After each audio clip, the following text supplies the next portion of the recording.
Hey, this is Jeff. I'm a recovering alcoholic and been putting out a series of videos to walk the walk with people who are new to sobriety. I'm coming up on 5 months only, 5 months. But change happened with me pretty quick.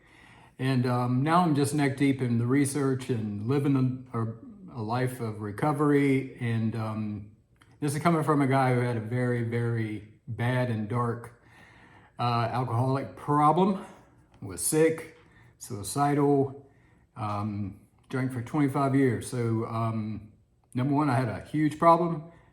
Number two, I'm out of it. So I decided to create a series of videos. Who knows how long this is going to go? As far as I'm concerned, I might continue to do these forever. But I got a big heart because I was one. I got a big heart for the alcoholic who still suffers. I never really got into drugs, but you know, addiction is addiction. So I just got a big heart for people who are suffering. And so that's why I do these videos. I do it for myself. I learn a lot by doing these videos, and I do it to help maybe one person out there. So the term alcoholic, you know, I started this by saying I'm Jeff and I'm a recovering alcoholic, but I'm not drinking. I haven't had a drink in almost 5 months. So what's the deal with that? Well, it has to do with mind. And that's why my mind will always have those alcoholic tendencies. So if I stop doing what I'm doing, working the steps, praying, reading, hanging around people who are sober and free, it is very likely that I will pick up again. So, but I think a lot of people fight that before they go into recovery. I think a lot of people fight that idea that they might be alcoholic because there's such a stigma. There seems to be a stigma. You know, they automatically assume then uncontrollable person who falls out on the floor every time you go out, or you know, every time you see them, they're drunk. Well, you know, I think if you do a good cross-section of America, I would imagine there's a lot of people who fit into the alcoholic category that are in denial. They don't want to label themselves as an alcoholic. And then circumstances come along that might force them to make that decision. But after today, I think this might answer a question if you're an alcoholic or not. So, as you know, well, I haven't told you what I do for a living, but I own a business, but I am not a psychiatrist. And so this gets a little scientific in a way. I mean, this came from the American Psychiatric Association. So, pretty well-known organization. Alcoholism is also called alcohol use disorder, and that is a problematic pattern of alcohol consumption. Problematic. And I know I'm laughing, but because anytime I laugh, I'm not laughing at the alcoholic, I'm laughing at my life. It was sad, so I might as well laugh now because, you know, I'm not doing it anymore. But yeah, my drinking was very problematic. Here's the part that I want you to get. The American Psychiatric Association says that alcohol use disorder is present if 2 or more of the situations occur within a 12-month period of time. I'm going to list off 11 things. I'm laughing again because of me, because I've already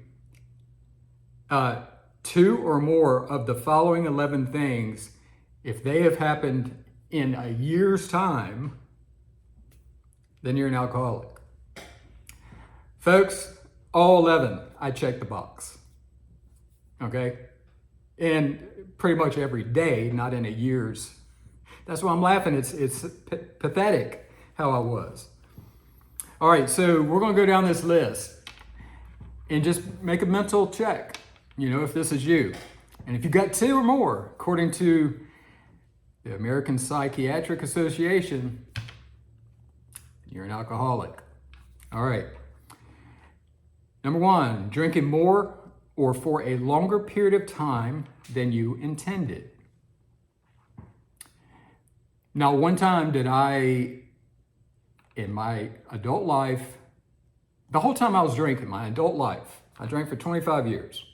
I'm 55. And actually, I started late. I was 30 before I actually started drinking.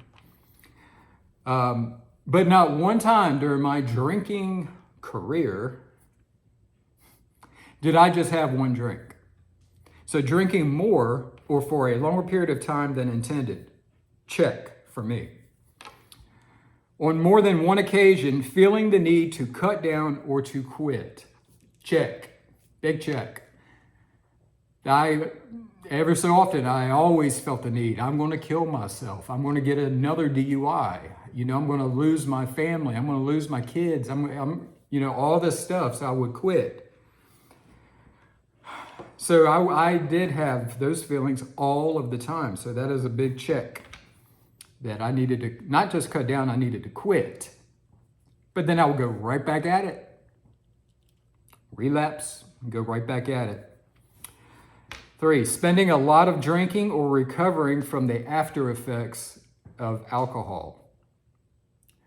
Some people, I got to a point where I was drinking because I was drinking. Because I was a drunk, I drank. I drank when I was feeling bad, and I knew that side of the brain was telling me, if you have a drink, you're going to feel better. How many times have you heard that from yourself or from friends? That if you have a drink, you're going to feel better. What do they call that if you're on heroin, or if you're a drug addict? They call it dope sick. Same thing. We have the same thing. Alcoholics. Okay. Craving about wanting a drink. A lot of this has to do with emotional dependency and physical dependency. If you're craving, that word craving about wanting a drink, check. Failing to fulfill work, school, or home responsibilities. Yeah. Everything in my life revolved around alcohol. Making decisions. Did I have enough vodka in the house to last me till tomorrow at 11 o'clock when the ABC store opens? Where did I hide that vodka bottle? Do I have enough mouthwash in the car? All my thinking, everything revolved around alcohol. So yeah, there was definitely times where I did not fulfill major responsibilities when it came to work or home responsibilities. And plus, if I was drunk, I might have been too drunk to do any of them. Continuing to drink, even though it's causing relationship troubles with family and friends. There's a lot of couples where both parties drink, but there's also a lot of couples where not everybody has that sickness, and you might have one part of the couple that they're an earth person. They're normal. They don't have that craving, that obsession. And so it does cause quite the conflict in a relationship. And you would probably all know them. We probably all know people that are having marital problems due to some kind of an addiction. Prioritizing drinking by giving up activities that gave you pleasure. So prioritizing. So is drinking more important than going and play golf? Well, you can actually drink and play golf, but if you want to hit a good round, going out to your kids' play or seeing your kids play ball or soccer or something, and you prioritize drinking over something like that, something that gives you pleasure. Drinking before or during situations that are physically dangerous, like driving or swimming or operating machinery, having unsafe sex. I'm checking all that. Check. Except I don't really operate machinery. And it was oftentimes drinking before and sometimes, occasionally, during those situations that are physically dangerous. I could die. All right? You could die by injecting this thing that's going to affect your brain and your thought process. You could die. Continuing to drink, even though drinking is making you feel depressed or anxious. See, a lot of times we drink because we're depressed or anxious. And then you have that temporary anesthesia. It numbs it for a very short amount of time. But then it just whips back around, and then the depression, the anxiety gets worse, because then you got the guilt and shame that piles on top. And it makes you more depressed. You feel like a failure, at least. And again, I'm speaking about myself here, and I might be able to relate to somebody, maybe not.